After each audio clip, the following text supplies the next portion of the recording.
السلام علیکم ورحمۃ اللہ تعالی وبرکاتہ۔ نحمده ونصلی ونسلم علی رسوله الکریم، اما بعد فاعوذ باللہ من الشیطان الرجیم، بسم اللہ الرحمن الرحیم۔ ان اللہ وملائکتہ یصلون علی النبی یا ایہا الذین آمنوا صلوا علیہ وسلموا تسلیما۔ اللهم صل على سيدنا ومولانا محمد معدن الجود والكرم وآله الكرام وابنه الكريم وبارك وسلم صلاة وسلاما عليك يا رسول الله صلى الله تعالى عليك وسلم۔ الحمد کا تذکرہ چل رہا ہے کہ تمام تعریفیں اللہ کے لیے ہیں۔ اس کے بارے میں کچھ مسائل بیان کرتے ہیں کہ جمعہ کے خطبے میں حمد پڑھنا واجب ہے، یعنی جمعہ کے خطبے میں اللہ کی تعریف واجب ہے۔ اس لیے آپ سنتے ہیں خطبہ تو اس میں شروعات ہی ہوتی ہے الحمدللہ سے، الحمدللہ۔ اور ابھی جو عام طور پر خطبہ پڑھا جا رہا ہے وہ الحمدللہ الذی جعل یوم الجمعۃ سید الایام،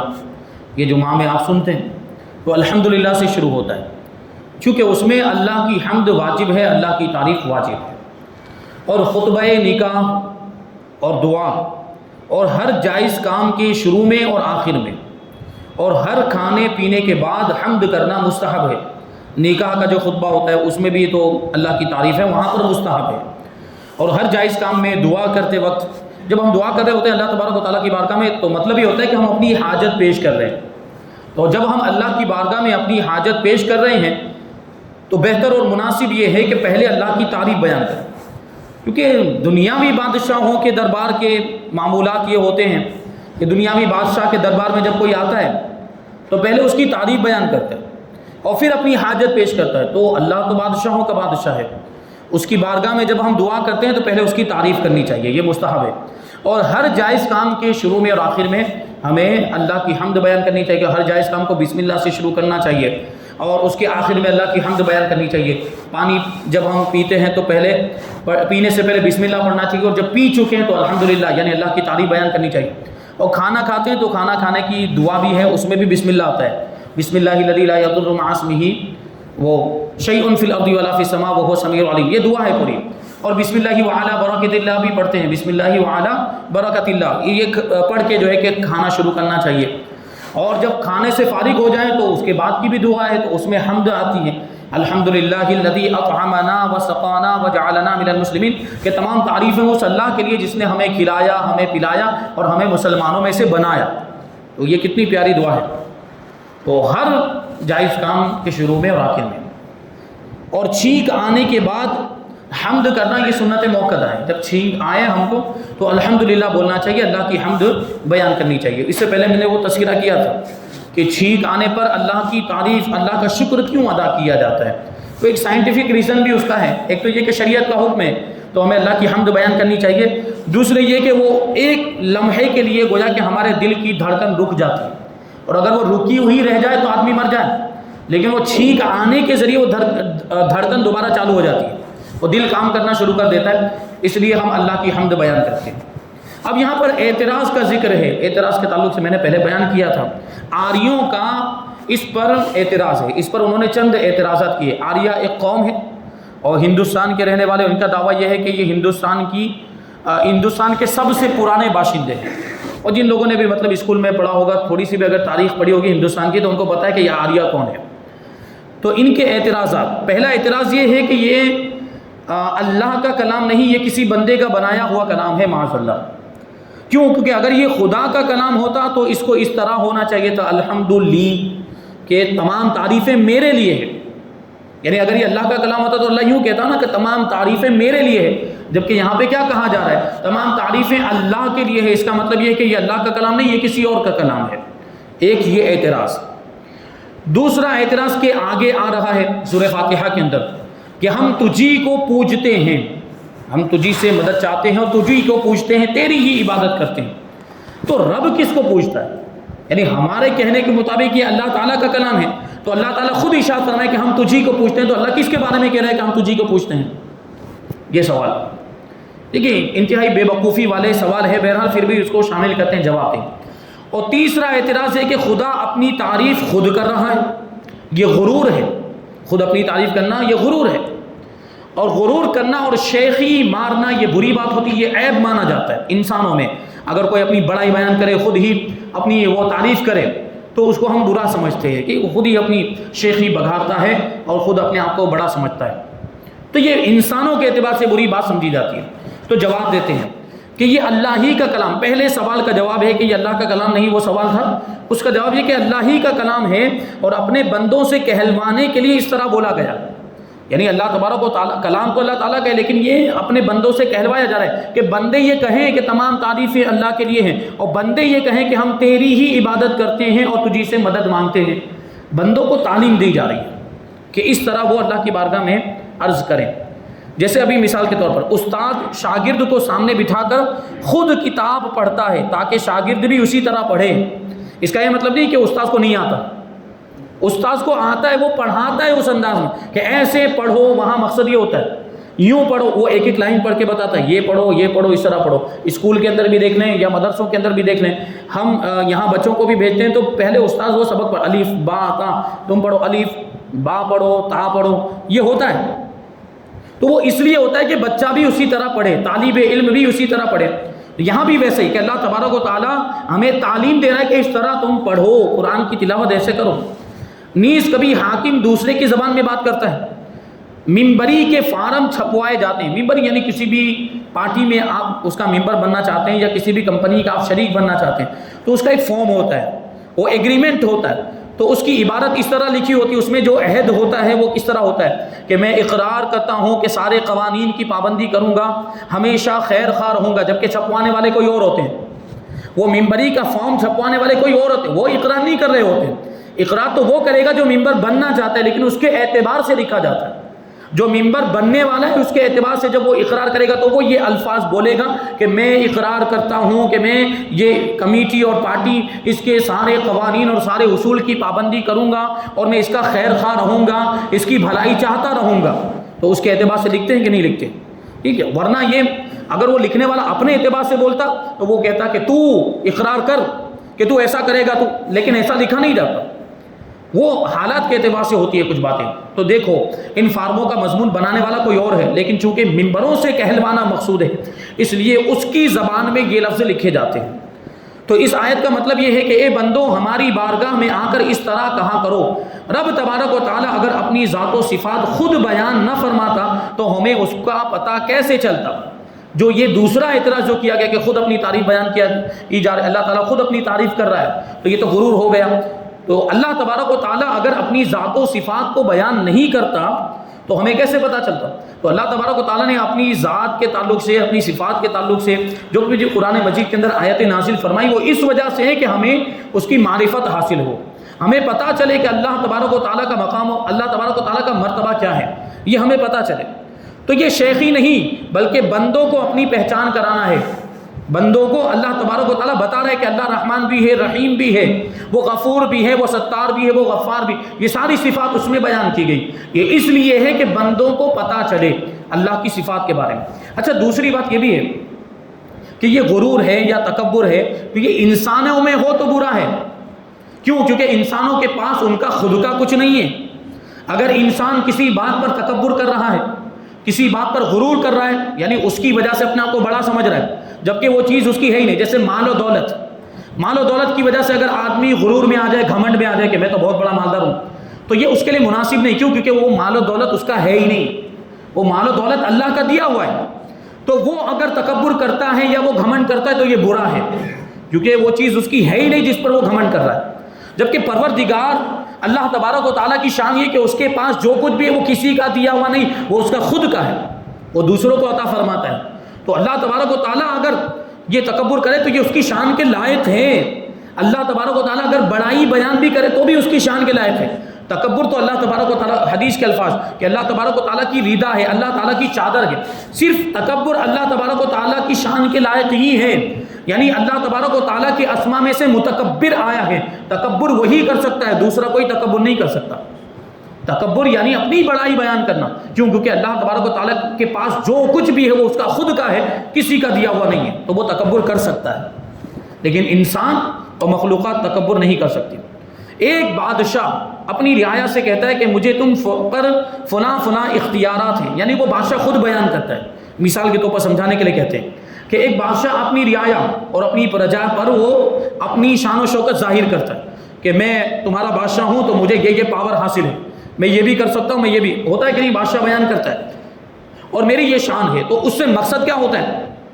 اس کا مقصد یہ ہوتا ہے کہ رعایا ان باتوں سے خبردار ہو کر اس کی اطاعت کرے، بادشاہ کا کہا مانے۔ اسی طرح یہاں پر بھی ہے غرض کہ یہ اعتراض محض حماقت اور بے وقوفی ہے۔ اچھا، دیوبندیوں کا اعتراض، دیوبندی کہتے ہیں کہ اس آیت سے معلوم ہوا کہ ہر حال میں بندہ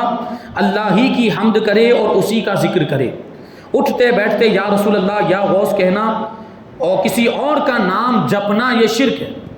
اللہ ہی کا نام لینا چاہیے، اللہ ہی کا ذکر کرنا چاہیے اور اللہ ہی سے مدد طلب کرنا چاہیے، یہ لوگ یوں کہتے ہیں۔ تو اس کا جواب یہ کہ اللہ والوں کی تعریف اور ان کا ذکر یہ حقیقت میں اللہ ہی کی تعریف ہے اور اللہ ہی کا ذکر ہے۔ یہ بات پہلے تفصیل کے ساتھ آ چکی،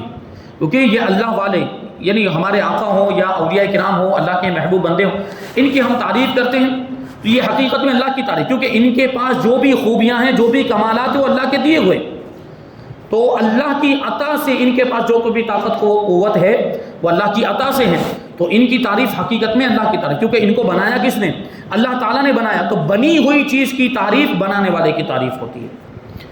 بلکہ فرماتے ہیں کامل تعریف اور کامل حمد اللہ ہی کی ہے اور وہی ہے جو تعریف کے لائق ہے،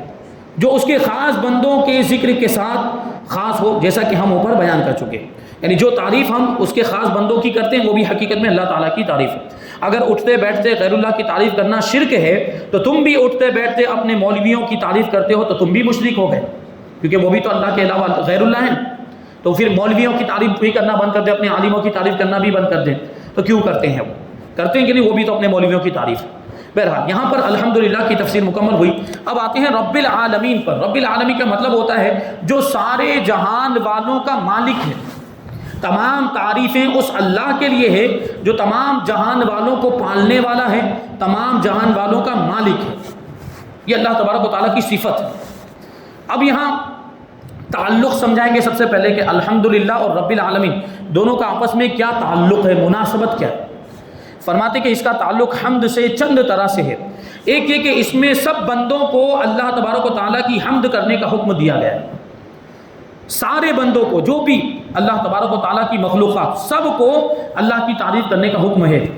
اور اس میں اس کی وجہ بھی بتائی گئی، یعنی پہلے حمد کا حکم ہے الحمدللہ کہ تمام تعریفیں اللہ کے لیے ہے، یعنی سارے انسانوں کو، سارے بندوں کو اللہ کی تعریف بیان کرنی چاہیے۔ تو اب اس کی وجہ کیا ہے وہ اس میں بتائی جا رہی ہے، رب العالمین، یعنی اللہ کی تعریف کیوں بیان کرنی چاہیے؟ اس وجہ سے بیان کرنی چاہیے کہ وہ تو سارے جہان والوں کا پالنے والا ہے، وہ سارے جہان والوں کا مالک ہے، مطلب ہمارا بھی مالک ہے، تو ہمارا مالک ہے تو پھر ہمیں اس کی تعریف کرنی چاہیے۔ یا یہ کہ وہ دعویٰ تھا، الحمدللہ ایک دعویٰ ہوا کہ تمام تعریفیں اللہ کے لیے، تو دعویٰ اس کے ساتھ دلیل ہونی چاہیے، بغیر دلیل کے دعوے کا کوئی مطلب نہیں ہوتا، دعویٰ وہی قابل قبول ہوتا ہے جس کے ساتھ کوئی دلیل ہو۔ تو وہاں یہ دعویٰ کر دیا گیا کہ تمام تعریفیں اللہ کے لیے، تو یہ اس کی دلیل ہو گئی، رب العالمین یہ اس دعوے کی دلیل، یعنی کیا مطلب ہوا کہ ساری تعریفیں اللہ تعالیٰ کے لیے ہے کیونکہ وہ تمام جہان والوں کا پالنے والا ہے، اور جو جہان والوں کو پالے وہ تعریف کے لائق ہوتا ہے، جو سارے جہان والوں کو پالنے والا ہو، جو سارے جہان والوں کا مالک ہو، وہ قابل تعریف ہوتا ہے، اس لیے ہم اس کی تعریف کرتے ہیں، تو یہ دلیل ہو گئی۔ اب دوسرا تعلق بتاتے ہیں، اس طرح ہے کہ رب تبارک و تعالیٰ کی حمد کرنے والے 4 قسم کے لوگ ہیں، اللہ تعالیٰ کی تعریف کرنے والے 4 قسم کے لوگ ہیں۔ ایک وہ جو محض رب کو راضی کرنے کے لیے اس کی حمد بیان کرتے ہیں، اللہ کو راضی کرنے کے لیے اس کی تعریف کرتے ہیں، اور کوئی اپنا نفع ان کے مد نظر نہیں ہوتا، کسی فائدے کے لیے تعریف نہیں کرتے، بس اس لیے کہ وہ ہمارا خدا ہے، وہ ہمارا رب ہے، ہمیں اسے راضی کرنا ہے، اس لیے ہم اس کی تعریف کرتے ہیں، اور کوئی فائدہ ہو کہ نہ ہو بس ہم تعریف کریں گے۔ تو یہ ایک قسم کے لوگ تعریف کرنے والے، جیسے کہ حضرت انبیاء کرام علیہ السلام اور خواص اولیاء کرام، یہ اللہ کی تعریف بیان کرتے ہیں اس کو راضی کرنے کے لیے، کوئی فائدہ ان کے پیش نظر نہیں ہوتا۔ اچھا، دوسرے قسم کے حمد کرنے والے وہ ہوتے ہیں جو اپنے اوپر اس کے بے شمار احسانات دیکھ کر اس کی تعریف کرتے ہیں، یعنی اللہ تعالیٰ نے ہمیں اتنی نعمت عطا فرمائی، اتنے احسانات کیے، اور اللہ تبارک و تعالیٰ نے ہمیں یہ نعمت دی، وہ دیا، یہ فضل کیا، تو اس وجہ سے ہم اس کی حمد بیان کرتے ہیں۔ یہ دوسری قسم کے حمد کرنے والے، جیسے کہ عام شکر گزار بندے ہم اور آپ، کہ ہم عام طور پر اسی وجہ سے اللہ کا شکر ادا کرتے ہیں، اس کی تعریف کرتے ہیں کہ اس نے ہمیں نعمتیں عطا کی ہے اور اس نے ہم پر بہت سارے احسان کیے۔ یہ دو قسم کے حمد کرنے والے ہو گئے۔ اور تیسری قسم کے حمد کرنے والے وہ جو آئندہ رحمت کی امید پر اس کی حمد کرے، کہ آئندہ زمانے میں مستقبل میں اللہ تعالیٰ ہم پر رحم فرمائے، ہمارا رب ہم پر مہربانی کرے، اس لیے ہم اس کی تعریف کرتے ہیں۔ یہ تیسری قسم کے، جیسے عام گنہگار امیدوار بندے، تو گنہگار بندے کیوں اللہ کی تعریف کرتے ہیں؟ تاکہ اللہ ان کو بخش دے، ان کے گناہوں کو معاف فرما دے، تو آئندہ رحم کی اور مہربانی کی امید میں وہ اللہ کی تعریف بیان کرتے ہیں۔ ہم بھی دعا میں کہتے ہیں اللہ تو پروردگار، تو رحمان ہے، تو رحیم ہے، تو گناہوں کو بخشنے والا ہے، تو غفار ہے، تو ہمارے گناہوں کو بخش دے۔ تو یہ پہلے شروع میں ہم کیوں بول رہے ہیں؟ کیوں؟ کیونکہ ہم گنہگار ہیں اور ہم آئندہ رحم کی امید کرتے ہوئے اور مہربانی کی امید کرتے ہوئے یہ اللہ کی تعریف کرتے ہیں۔ یہ تین قسم کے تعریف کرنے والے ہو گئے۔ اور چوتھی قسم کے تعریف کرنے والے وہ جو اس کی ہیبت اور اس کے جلال کی وجہ سے اور اس کے ڈر سے، اس کے خوف سے اس کی حمد بیان کرتے ہیں۔ پہلے گروہ کے لیے آیا ہے الحمدللہ، یعنی تمام تعریف اللہ کے لیے۔ پہلا گروہ کون سا؟ جو اللہ کو راضی کرنے کے لیے اللہ کی تعریف کرے، یعنی کوئی فائدہ ان کے پیش نظر نہیں ہوتا، کسی فائدے کے لیے وہ تعریف نہیں کرتے، وہ بس ایسے ہی اللہ کی تعریف کرتے ہیں کہ اللہ ہمارا رب ہے، ہمارا خدا ہے، اس لیے ہم اس کی تعریف کرتے ہیں۔ تو یہ آ گیا مطلقاً الحمدللہ، کہ تمام تعریفیں اللہ کے لیے ہیں۔ اب دوسرے گروہ کے لیے فرمایا گیا رب العالمین،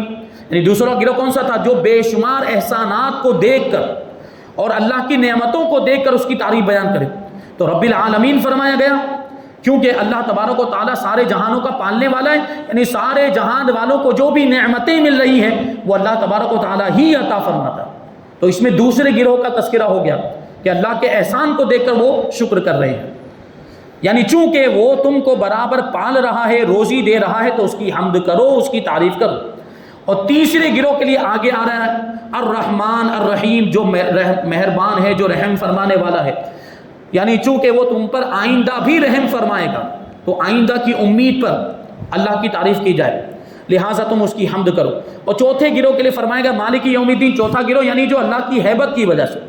اور اللہ کے جلال سے ڈر کر اس کی حمد بیان کرے۔ تو مالک یوم الدین فرمایا جا رہا ہے کہ جو روز جزا کا مالک ہے، یعنی جو قیامت کے دن کا مالک ہے۔ اب اس میں دیکھیے ایک روب ہے، ایک ہیبت ہے کہ وہ روز جزا کا مالک ہے، یعنی وہ حساب و کتاب لے گا، اچھے اعمال کا، برے اعمال کا ہمیں حساب دینا پڑے گا اس کی بارگاہ میں۔ تو اس میں ایک ہیبت اور جلال والی کیفیت بیان کی گئی ہے۔ تو یہ اگر کوئی دیکھ کر کے اللہ تبارک و تعالیٰ ہمارا رب ہے، خدا ہے، تو ایک ہیبت پیدا ہوتی ہے اور اس کی وجہ سے بھی بندہ تعریف کرتا ہے تاکہ وہ اللہ تبارک و تعالیٰ کے عذاب سے بچ جائے۔ تو یہ ہو گیا، یعنی چونکہ وہ شہنشاہ ہے، ہر طرح تم پر قدرت رکھتا ہے، اس سے ڈرو اور اس کی حمد کرو۔ غرض کے چاروں جملوں میں نہایت اعلیٰ درجے کا تعلق ہے آپس میں، اور ترتیب کیسی عمدہ ہے کہ پہلے آیا رب العالمین، پھر رحمان آیا، پھر رحیم آیا، پھر مالک یوم الدین آیا، کہ حمد کرنے والوں کے چاروں مرتبے اس میں آ گئے، چاروں قسم کے حمد کرنے والے اس میں آ گئے۔ کہ رب العالمین یہ پہلی قسم کے، الحمدللہ یہ پہلی قسم کے گروہ کا تذکرہ ہو گیا، رب العالمین میں دوسری قسم کے گروہ کا تذکرہ ہو گیا، اور رحمان اور رحیم میں تیسری قسم کے گروہ کا تذکرہ ہو گیا، اور مالک یوم الدین میں چوتھا گروہ اس میں آ گیا۔ تو ہر طرح کے تعریف کرنے والے اس میں آ گئے۔ تو بہرحال یہاں پر اللہ تبارک و تعالیٰ نے یہ ہمیں جو حمد کرنے کا حکم دیا ہے، تو چاہے اب ہم حمد کریں تو یہ چاروں قسمیں بھی جمع ہو سکتے، ایسا نہیں کہ چاروں الگ الگ ہی ہوں گے کہ اللہ تبارک و تعالیٰ کی رضا کے لیے حمد کریں، تو ہم چاروں کے اعتبار سے بھی اللہ کی حمد کر سکتے کہ اللہ کو راضی کرنے کے لیے بھی حمد کریں، وہ بھی نیت شامل ہو کہ ہم اللہ کو راضی کرنے کے لیے اس کی تعریف بیان کرتے ہیں، اور یہ کہ اللہ تبارک و تعالیٰ کے ہم پر بے شمار احسانات ہیں، اس لیے بھی ہم اس کی تعریف کرتے ہیں، تو جب بھی تعریف کریں تو یہ نیت بھی شامل کر لیں، اور یہ کہ ہم بہت گنہگار ہیں، ہمیں اس کے فضل کی امید ہے، ہمیں اس کی بخشش چاہیے، اس کی طرف سے ہمیں مغفرت چاہیے، تو یہ بھی نیت شامل کر لیں جب بھی اللہ کی تعریف کریں۔ اور پھر یہ کہ اللہ تبارک و تعالیٰ قہار بھی ہے اور جبار بھی ہے، یہ اللہ کے اوصاف ہیں، یعنی اللہ تبارک و تعالیٰ نافرمان جو اس کے بندے ہوں گے ان کو عذاب میں مبتلا بھی کرے گا، اور نافرمانوں کو، گنہگاروں کو سزا بھی ملے گی، تو یہ ایک ہیبت والی بات ہوتی ہے، اور یہ اللہ کے جلال، تو وہ خوف کی کیفیت بھی ہو تو یہ بھی نیت شامل کر لیں۔ تو چاروں نیتیں شامل کر کے جب بھی ہم حمد کریں تو اللہ تبارک و تعالیٰ اللہ ہمیں اپنے فضل و کرم سے نوازے گا۔ بہرحال یہاں اس کے بعد آگے اس کی تفسیر ہے کہ لفظ رب کا معنی کیا ہوتا ہے، اور اس کے 3 معنی بیان کیے گئے۔ لفظ رب کے 3 معنی، ایک معنی ہوتا ہے مالک، دوسرا معنی ہوتا ہے سردار، اور تیسرا معنی ہوتا ہے پالنے والا۔ اب یہ تینوں معنوں کے اعتبار سے اللہ تبارک و تعالیٰ کی ذات پر یہ لفظ کیسے منطبق ہوتا ہے تو اس کو بتائیں گے وہ تفصیل کے ساتھ کہ کیا مناسبت ہے۔ تینوں مالک ہونے کے اعتبار سے پھر کیا معنی بنے گا، اور سردار ہونے کے اعتبار سے کیا معنی بنے گا، اور پالنے والا ہونے کے اعتبار سے کیا معنی بنے گا، اس کو انشاءاللہ تفصیل کے ساتھ آئندہ درس میں شامل کریں گے۔ اللہ تبارک و تعالیٰ کی بارگاہ میں دعا ہے کہ جو کچھ بھی بیان ہوا اس پر ہم سب کو عمل کرنے کی توفیق عطا فرمائے، اور نور قرآن سے ہم سب کے دلوں کو روشن اور منور فرمائے۔ وما علینا الا البلاغ۔ السلام علیکم۔